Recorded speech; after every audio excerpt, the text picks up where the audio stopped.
Guys from the hilarious off-Broadway smash Jewtopia are giving you a crash course in modern Judaism. Please welcome Brian Fogel and Sam Wolfson. Hi, guys. All right, Brian or Sam, tell us what Jewtopia is about. Tell us. Well, Jewtopia started as a play, and the concept of a play is about a Gentile guy that wants to marry a Jewish girl, so he'll never have to make another decision for as long as he lives. Now, does anybody find that particular stereotype, you know, a tad offensive or not? Well, it's real. So it's real.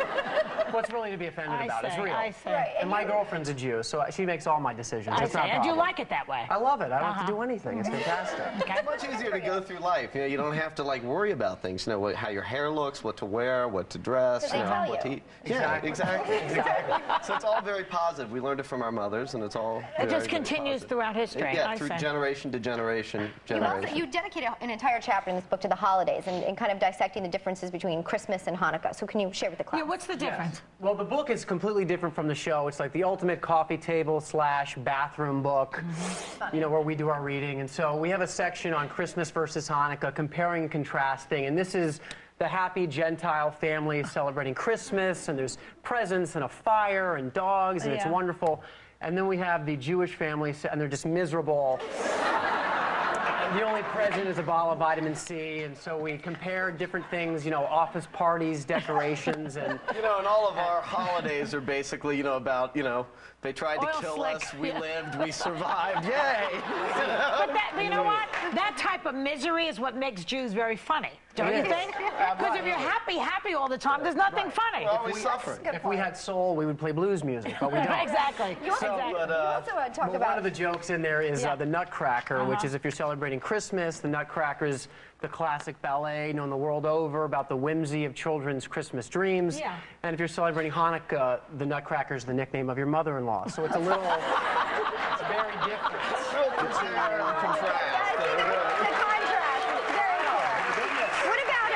You said that the Jews have a very unique way of dining out as well. Absolutely. That's absolutely right. You know, as a Jew, you know, food is very important, but you know, when you go to a restaurant, it's a very, very different experience than when Gentiles go to dine. Also. When Jews go to dine, basically the first thing we do is we change our tables about 10 times. We then alter our meal beyond all recognition. Basically, whatever is on the menu is open to be changed and altered. And dressing always on the side. Always, always, always on the side. That's true of all women these days. Yeah, everybody does We that. put salmon in everything. And we freeze everything. We freeze everything in our freezers, which is this next picture. I believe. Yes, which is, you know, as Jews, and see, as Jews, we never know when the apocalypse might be coming, That's true. when a tsunami might hit, a hurricane. A tsunami could hit the Bronx. You never know. So, Yeah. you know, so we like to freeze everything. Right. And this is an actual unaltered photo of my mother's freezer. Oh, I'm sure she appreciates that. And that is, that there is titled Jews Always Freezing, and so we took the liberty to label all these things in her freezer. That there is Winky the goldfish. Rest in peace, March 1982 to April 1982. And in this bag, of course, is placenta, Brian or Glenn's 1972 or Serious? 1977. No, she didn't really say that. Kidding. Jews aren't that crazy. They're No, crazy. we So didn't your do that. moms are here, and you're actually on the back of the book. You publish your home numbers where people can call you. Ladies, how's that going? First of all, this is Linda and Arlene. Yeah, well, it's going great. Yeah. I get calls all the time. And what are people asking or telling you? They want to date our sons. Oh, that's a good thing to hear as a They mom. want to fix them up.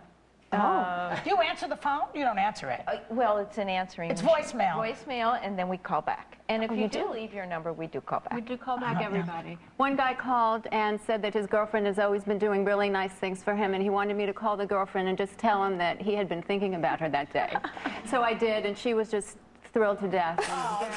So you did a mitzvah. I did a mitzvah. That's very, See how I know all this? Jewish mothers, yeah. They take We didn't do anything to sell a book. Pick out our mothers, put their phone What numbers. about traveling? How are you? Because you know, how do you do with that? Danger could strike at any time. Jews are neurotic. We don't like to travel and be outside, so we want to be prepared. So this photo is a picture of... That's a real picture of my dad about to take a hike in Colorado. He's got the The slicker thing. All right, sure. Let's clap for Colorado. God bless. And he's got the camera. I mean, he's got the camera in his hand. I mean, he is ready. He's ready. He's ready. And then this next photo is an actual photo of my grandmother. This is not doctored. She's about to board a seaplane, and she's wearing an inner tube. Because, you know, when you're traveling on seaplane, you know, you need to have your own flotation device with you, just in case the plane goes down. That's hilarious. You know, at least you got your ducky flotation device. What about the cartoons of your parents? You have cartoons of them too, We right? decided to protect their images, you know, that we would have cartoon renderings drawn of our mothers. That's my mom, Linda. There's Arlene. And that was a very complicated process. We had to give my mom a little Botox. The blonde mother, is that your mother? The blonde mother is my mother. She looks like Meryl Streep, your mother. She does. She does. Does look it? like She Meryl does. Streep. Both pretty, but you happen to look like Meryl Streep. We got hot moms. We got milks. We got milks, people. Let's give it up for milks. You guys also kind of Moms are. They're so cute. People have to very know cute. that stereotypes are funny. And so these are all stereotypes. Just They all come from FYI. love, That's right. stereotypes. All It's, in cartoons. It's all for The fun. bachelor party I thought was very We've cute got too. a thing Oh, that yeah. compares the Gentile bachelor party versus the Jewish bachelor party. In this book, they're very different. Yeah. This is the Gentile bachelor party. They're having a great, crazy time, drinking, partying, everything's great. Drunk, And the passed Jewish? out. Yes. And the, then and the this other? is the Jewish bachelor party, and they're disinfecting the stripper. You guys are very funny. You know Now, what? that's very We might important. have to have you back. The book is hysterical. If you Yeah, guys hold need the to book see out. the show, our thanks to Brian Fogel and Sam Wolfson. Everyone is getting a copy of the book, and they're also getting tickets to the play, so you can